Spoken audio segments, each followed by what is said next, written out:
नमस्कार। आज 13 मई 2025 है और यह है हमारे समसामयिक विश्लेषण का भाग 1, खास तौर पर यूपीएससी उम्मीदवारों के लिए। जी। हमारा मकसद है कि हम अलग-अलग स्रोतों से जो सबसे जरूरी जानकारी है उसे निकालें। बिल्कुल। और ये भी हो सकता है कि कुछ विषय हमने पहले डिस्कस किए हों, तो एक तरह से रिवीजन भी हो जाएगा। हाँ, सही कहा। तो शुरुआत करते हैं। इंडियन ग्रे वुल्फ से जुड़ी कुछ चिंताएं हैं आजकल। हाँ, इंडियन ग्रे वुल्फ। ये हमारे जो घास के मैदान हैं, उनके इकोसिस्टम के लिए बहुत ज़रूरी हैं। लेकिन जंगली कुत्तों की वजह से, मतलब आवारा कुत्ते जो हैं, जी। उनके वजह से इनकी आबादी काफ़ी तेज़ी से घट रही है। ओह, ये तो चिंता की बात है। जी। ये ग्रे वुल्फ की ही एक उपप्रजाति है। भारतीय उपमहाद्वीप और उधर दक्षिण पश्चिम एशिया में मिलती है ये। और ये जंगली कुत्तों से खतरा, मतलब कैसा खतरा? कोई बीमारी फैलती है या? हाँ, देखिए, दो मुख्य बातें हैं। एक तो जूनोटिक बीमारियां, जी। जैसे कैनाइन डिस्टेम्पर वायरस। हम्म। ये कुत्तों से भेड़ियों में फैल सकता है और उनके लिए जानलेवा होता है। अच्छा। और दूसरा है हाइब्रिडाइजेशन, मतलब कुत्तों के साथ इनके मिलन से इनकी जो खास जेनेटिक पहचान है वो कमजोर पड़ रही है। ओह, मतलब नस्ल पर ही असर पड़ रहा है। बिल्कुल।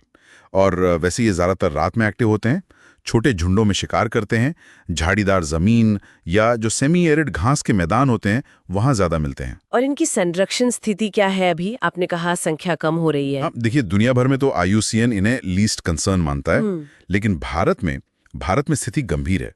यहाँ ये स्थानीय रूप से लुप्त प्राय माने जाते हैं। तो सुरक्षा मिली भी है इनको कानून से? हाँ, पूरी। साइट्स के अपेंडिक्स आई में है और हमारे वाइल्ड लाइफ प्रोटेक्शन एक्ट 1972 के शेड्यूल 1 में, मतलब सर्वोच्च सुरक्षा है, फिर भी खतरा बना हुआ है।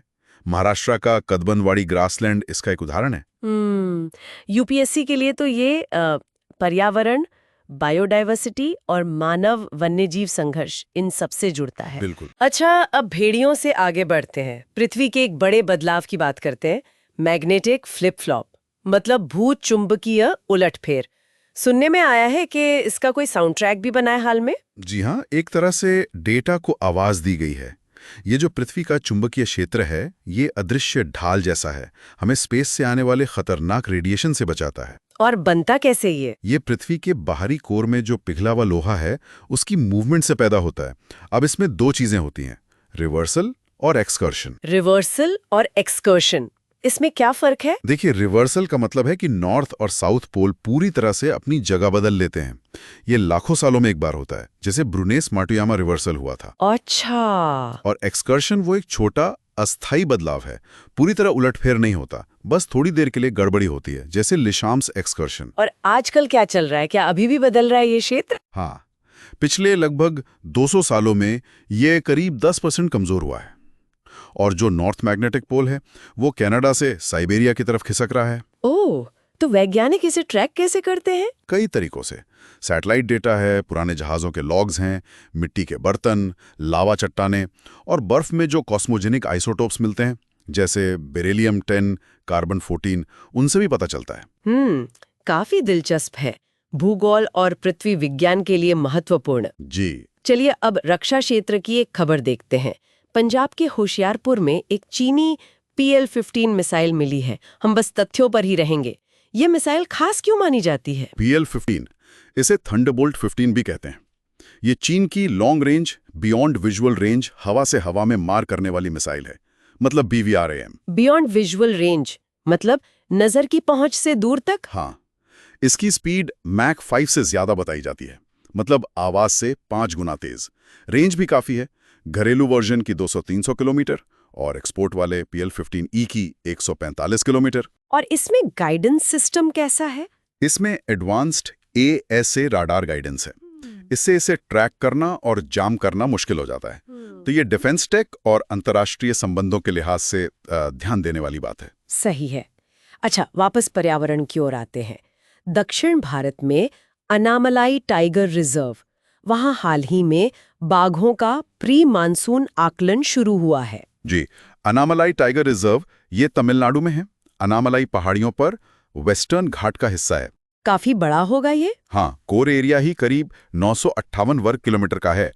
और ये केरल के Parambikulam tiger reserve, Chinnar wildlife sanctuary, Eravikulam national park, इन सब से जुड़ा हुआ है। अच्छा। इसके कुछ हिस्से जैसे करियन शोला ग्रास हिल्स, ये यूनेस्को वर्ल्ड हेरिटेज साइट भी हैं। और वहां सिर्फ बाघ ही हैं या और भी जानवर और लोग? बाघ तो हैं ही, एशियाई हाथी, सांभर, स्पॉटेड डियर, कई जानवर हैं। और हाँ, वहाँ कई जनजातियां भी रहती हैं, कादर, मुदुवर, मलसर, पुलियार। तो ये पर्यावरण, जैव विविधता और जनजातीय समुदायों तीनों नजरिए से अहम है। संरक्षण की बात चल ही रही है तो ग्रेट निकोबार का जिक्र भी कर लेते हैं। वहाँ एक बड़ी विकास परियोजना पर काम चल रहा है और इसके लिए सोशल इम्पैक्ट असेसमेंट की बात हो रही है। हाँ, ग्रेट निकोबार। ये निकोबार द्वीप समूह का सबसे दक्षिणी द्वीप है। हमारा जो इंदिरा पॉइंट है, भारत का सबसे दक्षिणी बिंदु, वो यही है। और ये बायोडाइवर्सिटी के लिहाज से भी खास है ना? बहुत ज्यादा। ये यूनेस्को का बायोस्फीयर रिजर्व है। यहाँ शोम्पेन और निकोबारी जैसी विशेष जनजातियां रहती हैं। और जीव जंतु भी अनोखे हैं। केकड़ा खाने वाला मकाक, निकोबार ट्री श्रू, ड्यूगोंग, निकोबार मेगापोर्ट, कई स्थानिक पेड़ पौधे। तो यहाँ विकास और पर्यावरण संरक्षण के बीच का संतुलन बहुत नाजुक होगा। बिल्कुल। ये भूगोल, एनवायरनमेंट हॉटस्पॉट, ट्राइबल इश्यूज और ये जो डेवलपमेंट वर्सेस कंजर्वेशन की डिबेट है, उन सब के लिए केस स्टडी जैसा है। सही। और विकास में पारदर्शिता की बात आती है तो जानने का अधिकार यानी राइट टू नो का मुद्दा उठता है। विकिमीडिया फाउंडेशन मामले में सुप्रीम कोर्ट ने इस पर फिर कुछ कहा है। जी, कोर्ट ने फिर से ये साफ किया है कि जानने का अधिकार हमारे संविधान के आर्टिकल 19(1)(a) यानी बोलने की आज़ादी और आर्टिकल 21 यानी जीवन के अधिकार का एक अभिन्न हिस्सा है। ये क्यों इतना जरूरी माना जाता है? देखिए, लोकतंत्र में लोगों की भागीदारी के लिए, न्याय पाने के लिए और जो सरकारी संस्थाएं हैं उनकी जवाबदेही तय करने के लिए बहुत जरूरी है। हमारा RTI एक्ट 2005 इसी अधिकार को एक तरह से लागू करता है। पॉलिटी और गवर्नेंस के लिए ये एक कोर टॉपिक है। निश्चित रूप से। और आखिर में एक नदी की बात करते हैं, चिनाब नदी। खबर थी कि बगलेहार हाइड्रो इलेक्ट्रिक पावर प्रोजेक्ट के गेट खोले गए हैं। हाँ, चिनाब, ये हिमाचल प्रदेश में दो नदियों चंद्र और भागा के मिलने से बनती है, तांडीवाम की जगह पर। ऊपर इसे चंद्रभागा भी कहते हैं। और बहती कहाँ कहाँ है ये? हिमाचल से निकलकर जम्मू कश्मीर होते हुए पाकिस्तान चली जाती है और वहां सतलुज नदी में मिल जाती है, जो आगे सिंधु में मिलती है। पानी के लिहाज से ये बड़ी नदी है? हाँ, हिमाचल प्रदेश की तो ये वॉल्यूम के हिसाब से सबसे बड़ी नदी है और इसका पानी सिंधु जल संधि के तहत भारत और पाकिस्तान शेयर करते हैं। तो ये भूगोल और भारत-पाकिस्तान संबंधों दोनों के लिए महत्वपूर्ण है। जी बिल्कुल। तो ये थे आज के भाग 1 के कुछ मुख्य बिंदु। इंडियन ग्रे वुल्फ की चिंताएं, पृथ्वी का बदलता चुंबकीय क्षेत्र, PL-15 missile, Anamalai tiger reserve, great Nicobar की चुनौतियां, जानने का अधिकार और चिनाब नदी। और जाते जाते एक सवाल छोड़ जाते हैं सोचने के लिए। ग्रेट निकोबार जैसे जो इकोलॉजिकली सेंसिटिव इलाके हैं, वहां विकास की जरूरतें और पर्यावरण को बचाने की जरूरत, इन दोनों के बीच सही तालमेल कैसे बिठाया जा सकता है? ये हमारी चर्चा का भाग 1 था। अगर आपको ये विश्लेषण ठीक लगा हो तो इसे लाइक जरूर करें और चैनल को सब्सक्राइब करना न भूलें। जल्द ही मिलेंगे भाग 2 के साथ। धन्यवाद। धन्यवाद।